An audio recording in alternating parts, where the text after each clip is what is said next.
Bueno, muy buenas tardes. Buenos días en realidad, todavía no es tarde. Estamos acá en LOM, en esta bella casa del barrio Conchitoro, haciendo un conversatorio sobre nueva constitución y trabajo. Tenemos unos flamantes invitados acá. Agradecer a su presencia de poder tener esta reflexión y me gustaría que cada uno se presentara para nuestra comunidad. Muchas gracias por estar acá. Bueno, mi nombre es Sofía Brito, soy coautora de la Constitución en Debate y parte de la Asamblea Plurinacional Feminista. Yo soy Fernando Atria, soy profesor de la Facultad de Derecho de la Universidad de Chile, también presidente de la Fundación La Casa Común. Gracias. Bueno, como les decíamos en la introducción, nuestra comunidad, nuestro mundo del trabajo, nosotros entendemos el mundo del trabajo de una manera. De hecho, la discusión que siempre sale al frente, que efectivamente hay ciertos aspectos de la Constitución de Pinochet, de la Constitución del 80, que regula ciertos aspectos del trabajo que efectivamente para algunos es positivo y para otros es negativo. A su juicio, ¿cómo ven ustedes este mundo que nos circunscribe la Constitución de Pinochet desde ese punto de vista? ¿Cómo evalúan ustedes que se comporta la Constitución de Pinochet con el mundo del trabajo? Bueno, creo que es importante dar cuenta que el mundo del trabajo propiamente tal no tiene una importancia en el sentido de los trabajadores en el mundo, o sea, en el mundo de dentro de la Constitución del 80, ¿no? Lo importante para la Constitución del 80 es de alguna manera poder comprender el trabajo como o sea, por ejemplo, el sindicalismo como una libertad negativa, ¿no? O sea, como una libertad en términos de uno puede no sindicalizarse, por ejemplo, así como también una difusa contemplación del derecho a huelga, y por lo mismo, en el fondo, como una libertad que se ve solamente en términos individuales. No hay una noción de colectividad dentro de la Constitución del 80 del mundo del trabajo. Lo que hace justamente que efectivamente la regulación legal que tengamos hoy día en Chile sea muy deficiente en términos de protecciones directamente de los trabajadores, así como también que su interpretación, que ha sido hecha por el Tribunal Constitucional, así como por los tribunales de justicia, esté muy ligada directamente a mantener esa noción de individualidad en el mundo del trabajo, por un lado, y por otro, que lo que ha hecho también que muchos tribunales, justamente los tribunales de alzada, como las Cortes de Apelaciones, que ven justamente los recursos de tutela de derechos fundamentales, así como la Corte Suprema, han tenido que, de alguna manera, poder contemplar mucho más los tratados internacionales que hay en materia de derechos del trabajo para poder, de alguna manera, suplir las falencias que nuestra Constitución contempla, ¿no? Una Constitución que en el fondo no tiene una amplia regulación en términos, o sea, ni una perspectiva de derechos en el mundo de los trabajadores. Fernando, ¿qué opinas tú? Yo estoy de acuerdo con lo que dice Sofía, pero creo que probablemente en la manera en que la Constitución entiende el problema del trabajo y el problema, el trabajo como un tema constitucional, y los trabajadores y sus organizaciones, los sindicatos, sus herramientas de acción, como la negociación colectiva, etcétera. En esa área en general es donde más se nota el programa, el proyecto político que hay detrás de la Constitución de 1980. Porque yo creo que una de las cosas fundamentales tiene que ver con la manera en que la Constitución trata la posibilidad de que los trabajadores sean un agente, no el trabajador, ¿no? La Constitución mira, como decía Sofía, el problema del trabajo desde el punto de vista de fijar el estatuto del trabajador individual. Y básicamente la idea es, bueno, el trabajador individual es una persona que ha celebrado un contrato y ese contrato, bueno, se debe mirarse con las reglas propias como si fuera cualquier contrato. Pero evidentemente el trabajo no es cualquier contrato, el contrato de trabajo, etc. Y los trabajadores habían venido desarrollando una capacidad de acción colectiva que desde el punto de vista de la Constitución es un problema. Y entonces la Constitución intenta limitarla todo lo que es posible. Y creo que es especialmente interesante, como transparente aquí, lo que está en juego, porque de hecho, por ejemplo, la Constitución dispone, en el artículo 19, número 16, que la negociación colectiva con la empresa, en la empresa en que trabajan, es un derecho de los trabajadores. Eso se ha usado, digamos, la ortodoxia constitucional entiende que lo que la Constitución está diciendo ahí es que la negociación colectiva, más allá de la empresa, está prohibida, ¿no? Entonces, que sería inconstitucional, esto se ha dicho, la negociación por rama de actividad. ¿Por qué es tan interesante esto? Porque es evidente que el hecho de que la Constitución asegure un derecho no implica la ilicitud de un derecho adicional. Evidentemente la Constitución garantiza un derecho y la ley puede dar más derechos. Entonces, que la Constitución garantice la negociación colectiva en la empresa, en principio, no debería prejuzgar, impedir que la ley permitiera otras formas de negociación colectiva, ramal, por ejemplo.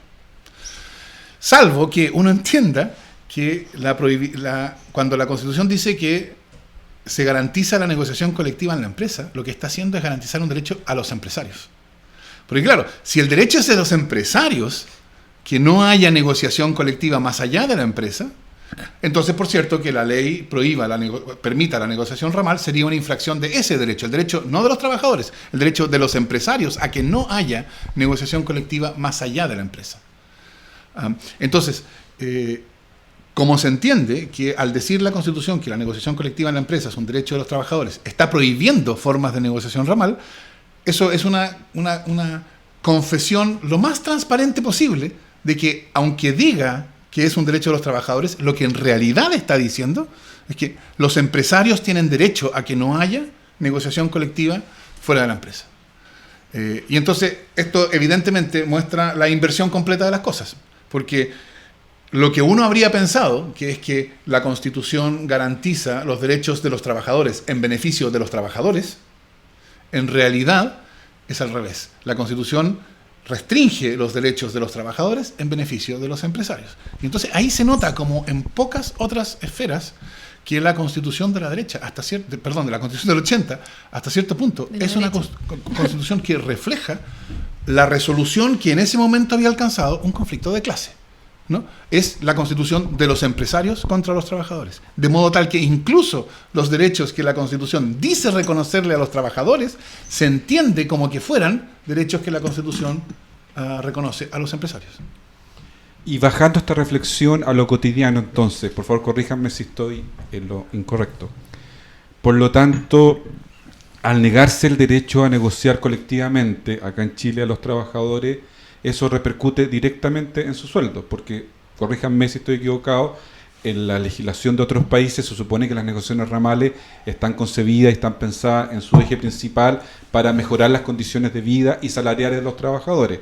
Por lo tanto, al no poder negociar colectivamente, no pueden mejorar de manera colectiva su salario. Lo tienen que negociar de manera individual. ¿Y qué dicen las cifras al respecto? Que de 7 de cada 10 trabajadores en Chile ganan menos de 550.000 pesos. 1,7% de nuestra fuerza laboral está por sobre los 3 millones de pesos y el 13% gana 1 millón de pesos. Por lo tanto, la desigualdad desatada está en los salarios. ¿Es así la afirmación que estoy haciendo o ustedes opinan distinto?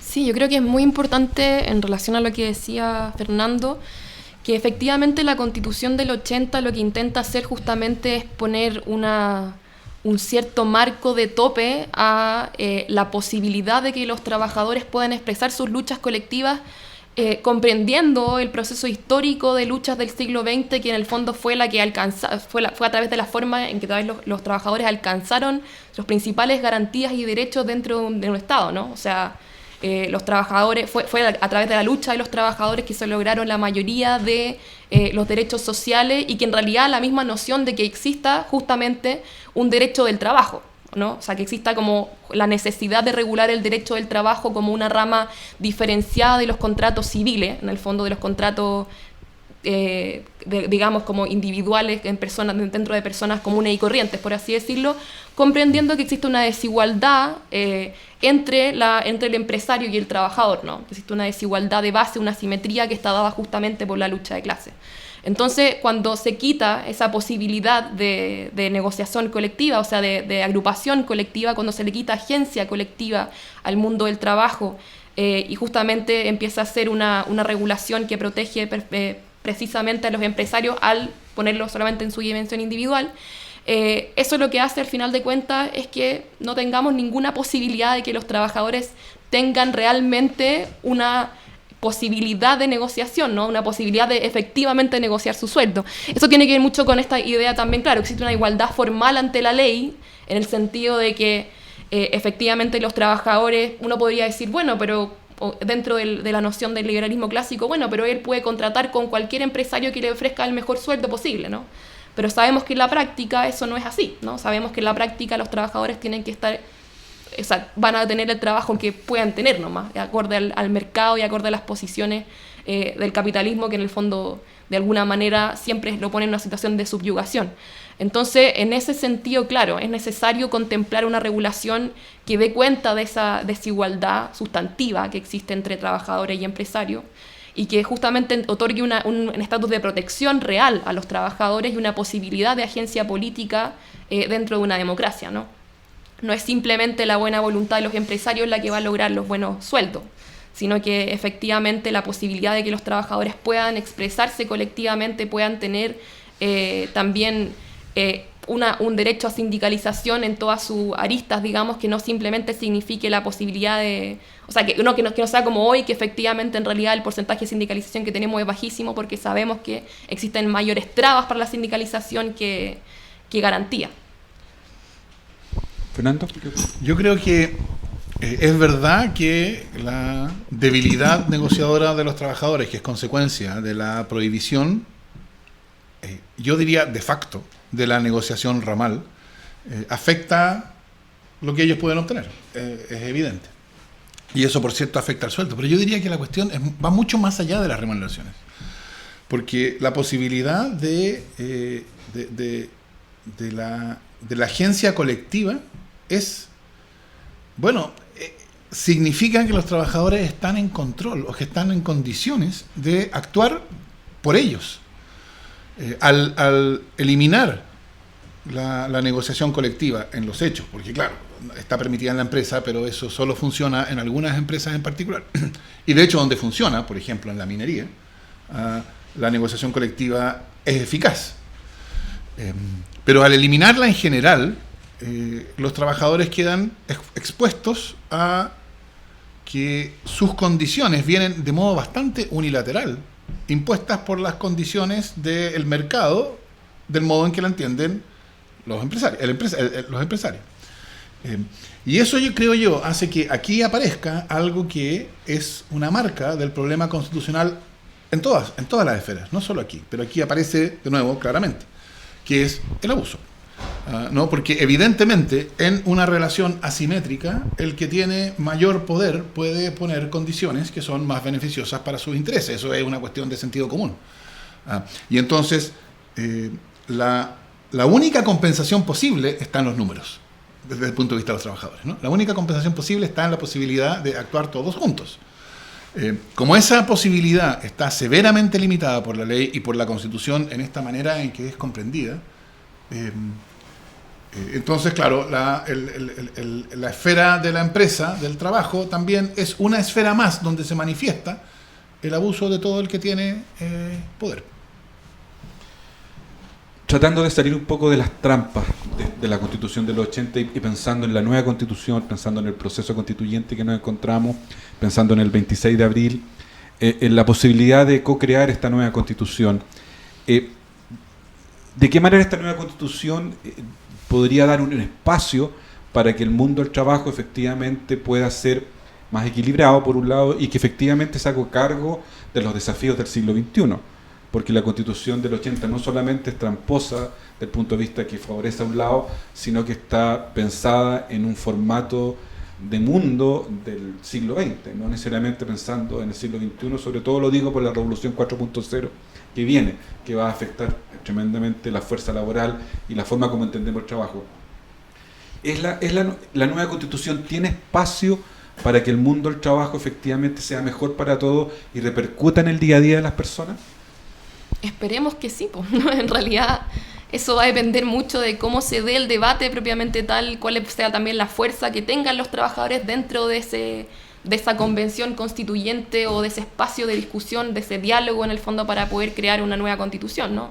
O sea, al final de cuentas creo que es importante señalar que el debate constituyente se ha dignificado un montón este tiempo, ¿no? Hemos estado hablando mucho de las formas, de cómo se va a hacer la nueva constitución, de cómo se puede hacer para que la constitución anterior no siga estando en vigencia, digamos. Pero no hemos olvidado un poco de que es importante que esos debates, considerar que esos debates que se vienen, digamos, en cada uno de los ámbitos de la sociedad siguen siendo debates muy políticos. Debates que en el fondo van a tener que incidir en cómo, quienes van a tener la posibilidad de incidencia en esos debates son quienes tienen las mayorías en esos espacios, ¿no? Y efectivamente en ese sentido, claro, creo que es importante considerar que en esa línea una constitución mínima, por ejemplo, podrían no garantizar los derechos efectivos que se necesitan para que los trabajadores efectivamente estén en una situación de menor asimetría, al menos a rango constitucional, y que, por ejemplo, se puedan empezar a regular otro tipo de derechos, como por ejemplo el reconocimiento del trabajo reproductivo, ¿no? O sea, el trabajo que realizan las mujeres que tienen dobles o triples jornadas laborales, reconociendo además que las mujeres no son prácticamente mencionadas en la Constitución, pues, o sea, las mujeres son mencionadas en la Constitución del 80 una sola vez. Entonces la dimensión del trabajo feminizado no está ni siquiera considerado. Parece que siempre tenemos una especie de neutralidad de género en las dimensiones de la sociedad, cuando sabemos que justamente las mujeres son las que tienen menores remuneraciones, así como también eso influye en este sistema macabro de pensiones que tenemos, en que tengan menores pensiones. Entonces la apertura en el fondo está dada por quienes al final tengan la mayor posición de fuerza en ese proceso constituyente, que sabemos que se viene complejo, que se viene duro, que ya hay una gran campaña hacia el rechazo y que por eso tenemos que también ponernos a trabajar en ese sentido, pero sobre todo también en quiénes sean realmente y cómo también estén dadas las representaciones en esos espacios de deliberación en la Convención Constituyente, en el sentido, por ejemplo, que puedan haber justamente representantes del mundo sindical, del mundo del trabajo en ese espacio también, ¿no? Que no sean justamente siempre los mismos que los que decían y que construyan la nueva Constitución. Gracias. Fernando. Aquí yo diría dos cosas. La primera, que más mirando hacia la dimensión jurídica del asunto, es que yo tiendo a pensar que cuando se trata de constituciones, en materias como estas, el texto constitucional es, no voy a decir irrelevante ni indiferente, por cierto que no, pero tiene menos importancia de la que uno pensaría. Es decir, con el mismo texto constitucional que existe hoy día, o sea, a partir de la idea de que la negociación colectiva en la empresa es un derecho de los trabajadores, una reflexión constitucional democrática habría rápidamente llegado a la conclusión, primero, de que ese es un derecho de los trabajadores, por lo tanto es absurdo interpretarlo en el sentido de que la ley no puede expandir la negociación colectiva, y segundo, de que es deber del legislador facilitar la negociación colectiva. Y entonces que en los casos en los cuales la negociación colectiva es imposible por razones de cantidad, ¿no? La negociación colectiva en la empresa, quiero decir, porque son pequeñas empresas, etcétera. Bueno, eso es una razón precisamente para facilitar que haya negociación ramal, porque esa es la solución, evidentemente, a los casos en los cuales fácticamente la negociación colectiva es imposible porque hay pocos trabajadores. Todo eso, creo yo, es lo que uno debería o lo que uno esperaría de una reflexión constitucional democrática, que nosotros no hemos tenido. Nosotros tenemos una ortodoxia constitucional que es antidemocrática porque está comprometida con el proyecto neoliberal de la Constitución del 80. Y entonces, incluso cuando el texto constitucional permite avanzar en ciertas direcciones, la ortodoxia constitucional lleva en una dirección distinta. Y eso no es un problema solo o reducible al texto. Eso es un problema de por así decirlo, la cultura jurídica interpretativa que se estableció como canónica respecto de la Constitución del 80, y la explicación de por qué esa cultura jurídica canónica es conservadora y neoliberal, bueno, se explica porque la Constitución del 80 se dictó, bueno, ese año, ¿no? Y entonces hubo 10 años en que toda la reflexión constitucional oficial fue hecha por quienes estaban en las universidades, y es obvio quienes estaban en las universidades durante los 80, y después los constitucionalistas connotados eran los constitucionalistas que se habían destacado en eso, y eso fijó, por así decirlo, una suerte de piso ortodoxo en la cultura jurídica interpretativa que cierra posibilidades que están abiertas en el texto. Una de las cosas que yo esperaría que la nueva Constitución que hiciera es que permitiera un quiebre con esa cultura interpretativa, ¿no? Y que entonces la nueva Constitución viniera acompañada del surgimiento paulatino de una nueva cultura, una cultura interpretativa que nace y se desarrolla en democracia y que entonces carecería de esta dimensión neoliberal y conservadora que caracteriza la primera aproximación a la comprensión del texto constitucional. Esa es una cosa que yo creo que no se ha destacado mucho de la importancia de la nueva Constitución, pero yo creo que es bien fundamental. Respecto más específicamente de la cuestión, de nuevo, laboral, sindical, etcétera, esta es una idea que yo le he escuchado al profesor Ugarte, al profesor José Luis Ugarte, que ya entiendo que estuvo en alguna ocasión anterior en esta instancia. Que si uno mira la historia del sindicalismo, la negociación colectiva, etcétera, hay un sentido en que cuando la ley entra, afecta las cosas. Y entonces, una de las maneras en que la negociación colectiva está dificultada hoy es en su excesiva regulación legal. Si la negociación colectiva no tuviera ninguna regulación legal, lo que ocurriría, de hecho, es que empezarían a surgir sindicatos interempresas, naturalmente. O sea, los trabajadores empezarían a darse cuenta, o se darían cuenta, o no es que no se den cuenta, pero empezarían a notar que pueden ir uniendo esfuerzos, que puede ir surgiendo desde abajo una acción colectiva que no necesita, en rigor, que la ley la promueva o la facilite. Por supuesto que la ley la promueva o la facilite es mejor, no estoy diciendo que esto estaría mal, estoy simplemente diciendo que una de las cosas que puede ocurrir es que incluso si la Constitución no se refiere a esto, eso abre posibilidades también que hoy día están cerradas. Entonces, en ese contexto, yo esperaría del proceso constituyente, como yo creo que las condiciones del proceso constituyente son condiciones que permiten deshacernos sin residuos de las trampas constitucionales, de la Constitución tramposa, yo creo que una consecuencia de eso va a ser o que va a haber una regulación mucho más pro trabajador, pro sindicato del mundo laboral, o que no va a haber regulación. Y por supuesto yo preferiría lo primero a lo segundo, no hay duda, pero lo segundo, dada la historia de cómo surgió el movimiento sindical, tampoco es una cosa que uno debería lamentar demasiado, porque creo que eso deja abierto a las posibilidades que hoy día están cerradas. Como última parte de reflexión, hoy hay corriente y contracorriente en relación a apruebo y rechazo de la nueva Constitución. Y una corriente que viene justamente del lado que quiere preservar la Constitución de los 80 dice que las reformas se pueden hacer con la actual Constitución, con la Constitución del 80. Sin embargo, en el día a día de los trabajadores, y ahí me detengo en específico en el tema de los salarios y las remuneraciones, toda la historia de las remuneraciones de estos últimos 30 años, la mejoría de los sueldos no se ha dado. O sea, tenemos una gran masa laboral que tiene una tremenda desigualdad salarial y en donde hay trabajadores pobres. O sea, hoy día hay gente contratada que es pobre, sin teniendo un contrato porque gana menos de 420.000 pesos, que es la línea de la pobreza que está fijada. Por lo tanto, ni la ley, ni la Constitución, ni el mercado, porque muchos dicen que el sueldo es del mercado, ha logrado resolver un problema de desigualdad. Ni siquiera en los tiempos de bonanza, supuestamente, de la economía, cuando crecíamos 6% y la utilidad era vertiginosa, los trabajadores tampoco mejoraron su sueldo. Por lo tanto, en esta contracorriente y corriente que existe hoy en la discusión, ¿a qué tenemos que creerle en definitiva? ¿A la práctica, a la jurisprudencia o al gatopardismo en el fondo? ¿O efectivamente el 26 de abril es necesaria una nueva Constitución que recoja esto para que efectivamente desde ahí los trabajadores puedan sentirse un poco más protegidos? ¿Cuál es su reflexión al respecto? Yo creo que es súper importante dar cuenta que este estallido social no parte inicialmente por una nueva Constitución, ¿no? No es que el 18 de octubre la gente salió a la calle a decir, bueno, al tiro queremos una nueva Constitución, ¿no?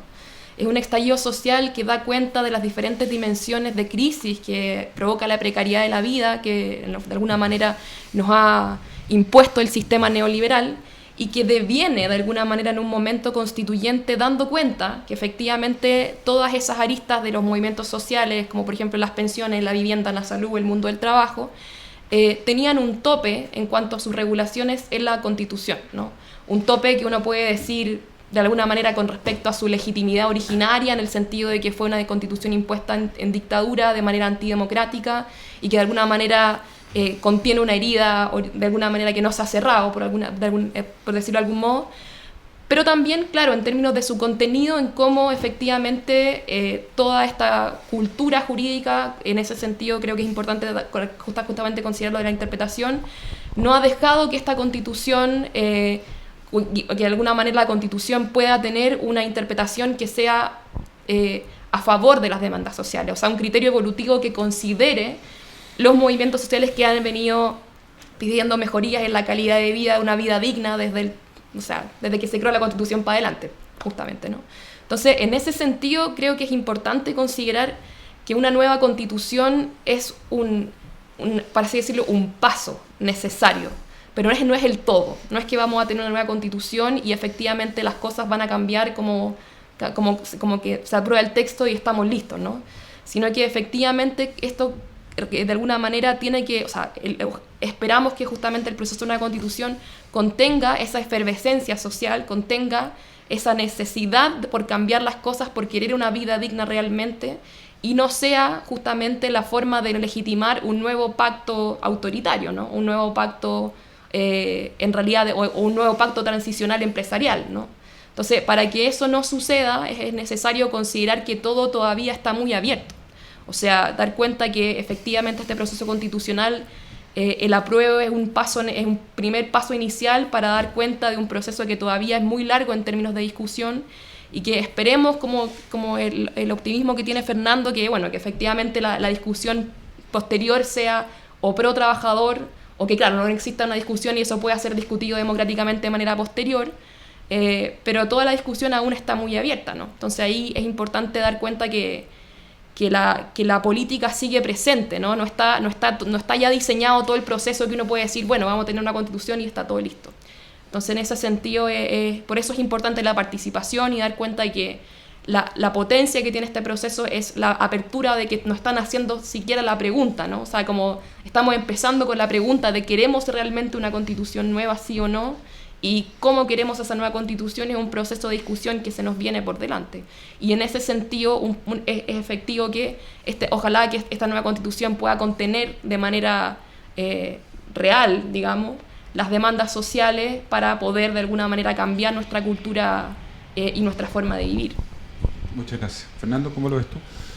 Yo creo que es verdad algo que decía Sofía, que es bien importante. Este movimiento no fue original y explícitamente por la nueva constitución.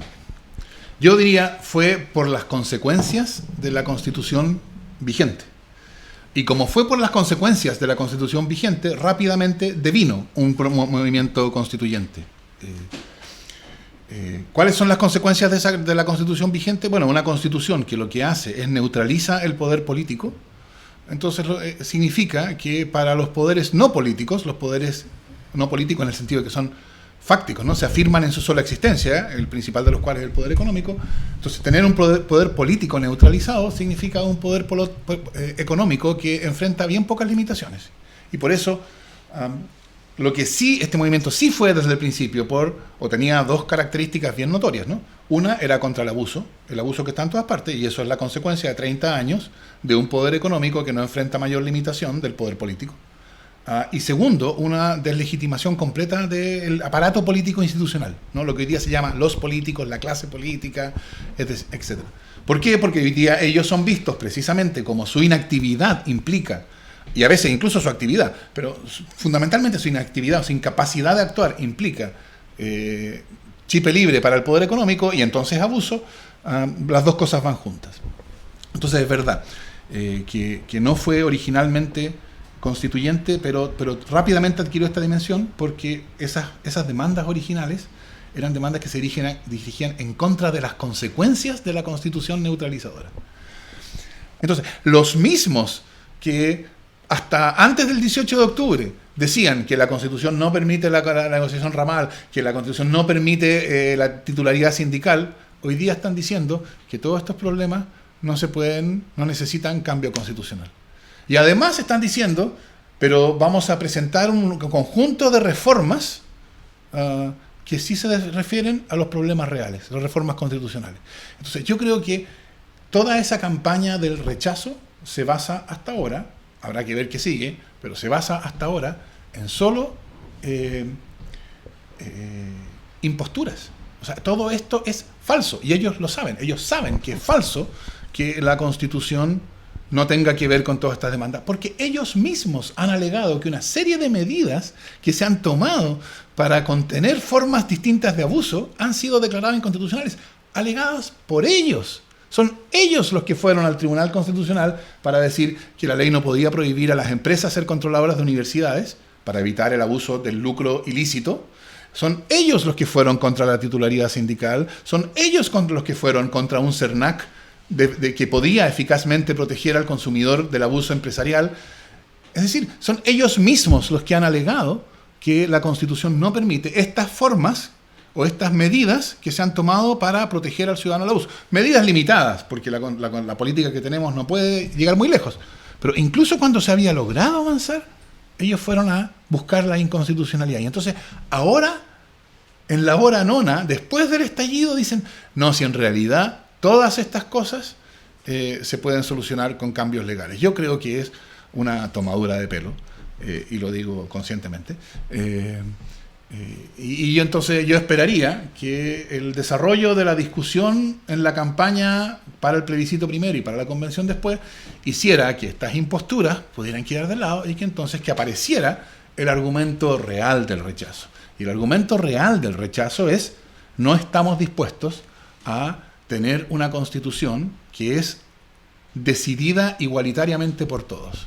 Nosotros estamos perfectamente dispuestos, dicen ellos, a una discusión constitucional siempre y cuando nosotros tengamos veto para decidir qué es lo que no se cambia.